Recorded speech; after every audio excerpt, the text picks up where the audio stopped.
This week, a Hasbro Pulse FanStream shows off the next wave of Legacy Evolution. Legacy Evolution Commander Class Armada Optimus Prime is officially revealed, and Studio Series the movie 1986 Leader Class Dinobot Snarl gets a photo shoot. I'm Diecast Norbs, Galactic Hooligan, and you are watching Transformers Weekly for the week of April 2nd, 2023.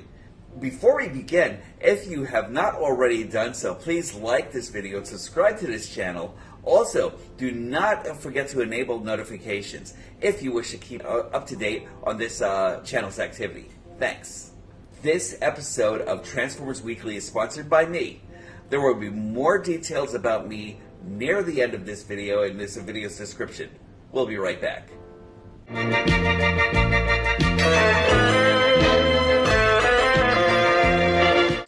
On Tuesday, Hasbro Pulse revealed the next wave of the Legacy Evolution toy line. Leader Armada Megatron was shown to be in scale with modern action figures and still maintains his classic weapon gimmicks. Voyager Nemesis Leo Prime is a straight recolor of Leo Prime. Voyager Dirge is a re-release of the action figure previously only available as a part of the Amazon exclusive 2-pack. Deluxes Devcon, Beachcomber, and Axelgrease, as well as core class Swoop and Scarr, are also debuted. Devcon is a heavy blur remold. Axelgrease borrows parts from Scraphook. Swoop and Scarr add 2 more parts to the Volcanicus combiner. These action figures are available for pre-order via online retailers. Also revealed on Tuesday's FanStream, Commander Armada Optimus Prime.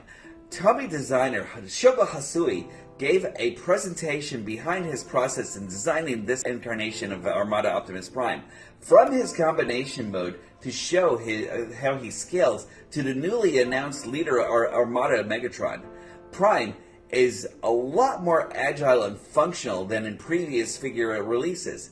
His pre-order will open later this month via online retailers. On Thursday, Takara Tomy released official images of Studio Series the movie 1986 Leader Class Dinobot Snarl and Core Ironhide. Snarl and his alternate mode of Stegosaurus maintain the movie design motif of the other 3 previously released Dinobots. To be noted, Snarl's weapon is a sword rather than a blaster, and he does not seem to be packed with a companion action figure. So Ironhide is simply a recolor of the previously released Ratchet action figure. These action figures are available for pre-order via online retailers. And now, a word from our sponsor, me. I'm Diecast Norbs, Galactic Hooligan, and I'd like to invite you all to my YouTube channel. My YouTube channel is Diecast Norbs, and you can actually catch me over there doing Transformers reviews, as well as other giant robots and other things that actually kind of like interest me also and everything. You will actually see a lot of great stuff over there. I'm actually kind of like one of the nicest guys in this biz and everything like that, and you can actually gain some great introspection and positivity from my channel and everything. So please join me on Diecast Norbs and look out for my show Diecast Norbs Activate right here on YouTube, and I'd appreciate you coming down to see me. Also, subscribe and hit the notification bell. Also, make sure you actually give a like to some of these videos, as I'm actually trying to beat my algorithm monster. Welcome back to Raziel Kane Reviews, and today once again I need you to decide which version of this character was the better voice for you. Please vote in the comments. Read your red alert!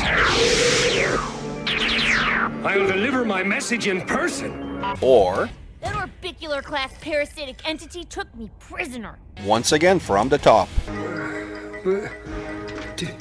Decepticons! Or, Is it safe to be this close? Chiquito, por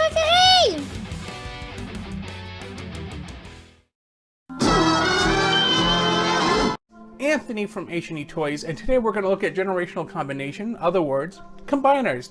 And we're going to go through 5 different combiner sets throughout the Transformers history in the toy line, starting off with Computron here, who is a Scramble City combiner from G1, and this gimmick of 5 sentient robots combined together to create what is called in German a Gestalt, also apparently in Japanese, we get Computron here. Now, Computron stands at a modest 9 inches, and because of the era in which he was built, he has articulation in his arms, and that's pretty much about it. I mean, how do I put this? This is his leg movement, which is not a lot. But back in 1986, that was pretty good. And, of course, as a combiner of the Scramble City variety, you could put it together in many different pieces. But that changes with our next combiner. And this is Steamhammer. He is a Power Core combiner. And as you can tell, he's a lot smaller. And the gimmick with these is that Steamhammer, as the Constructicons, as what they were called, is just one sentient robot with a bunch of drones. And he measures in at about 7 or 8 inches if you can count his pylons. And he obviously has a lot more articulation, a bunch more movement. He can move backwards, forwards, his arms move individually. But unlike Scramble City, you cannot pick and choose necessarily where the arms go or the legs go, other than, you know, obviously the arms can still be arms in different sizes, and legs can be legs in different sizes, but they can't be arms then legs, if you get what I'm saying here. So this concept came around during the time of 2001's RID and the Unicron trilogy, because they stopped doing the more or less conventional combiners for 2 or 3 robots combining, and so this was the toy line's version of a combiner for this era. This is Abominus, and during the Prime Wars trilogy, Abominus was one of the combiners released during the Titans Return / Power of the Primes era, where, you know, there's 3, you know, trilogies, 3 parts, obviously. So he measures up at 1 foot, and we go back to the traditional Scramble City Gestalt model, where any piece can be any other part. So you can see I mixed and match however I wanted here. And the bot just has a butt ton of kibble on the back, but otherwise he does the job as a combiner. Ratcheting movement, pretty much anything that the main bot could do, the others can do. Of course, Hunger being the main bot here. And that really brought us back to the original G1, G2 concept. This big mamma jamma is Takara telling Hasbro, hold my beer. This is Prime Wars, technically Power of the Primes, Titan class Predaking. Now, Predaking has full-on just wings. He's just gigantic. Every piece is a Voyager, and this guy measures up to 17 inches.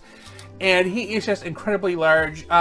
Few other bots are bigger than him. Devastator is about the same size because they did a large version of Devastator too. And of course he has the movement of a large figure. Of course they do a lot of ratchets because they have to. This guy is freaking huge. He is freaking heavy. And unlike the typical Scrabble City combiners, this guy is kind of locked in that his legs and his arms are only going to be legs and or arms. And he is fantastic and expensive, and he's just huge. Hasbro returns with a more accurate television version of Menasor, who are the Stunticons, and he is back to a decent foot tall. So he kind of lines back up with the traditional combiners, and they go with the more toy aesthetic, the cartoon aesthetic. But, you know, the toy look, I don't know how to explain it, because if you look at it, you kind of go, okay, yeah, I see that this guy looks kind of like the toy, but it's also like the cartoon version. And so the combiner dealio here was that Motormaster had the skeleton of Menasor, and then you would just apply the parts to it, which basically is putting on clothes. There are a number of reviewers who say the same thing. So because they want to match both toys and television aesthetic, we end up with a situation where 2 of the combiner parts are on the back of the legs. I personally prefer the Prime Wars Trilogy's version of combiners, where every part is essential, but they made it where if you bought Motormaster, you weren't necessarily stuck without a combiner because you're paying that premium for the Commander class figure. So, I mean, as you see, the arms can only be the arms, legs can only be the legs. There is no in the middle.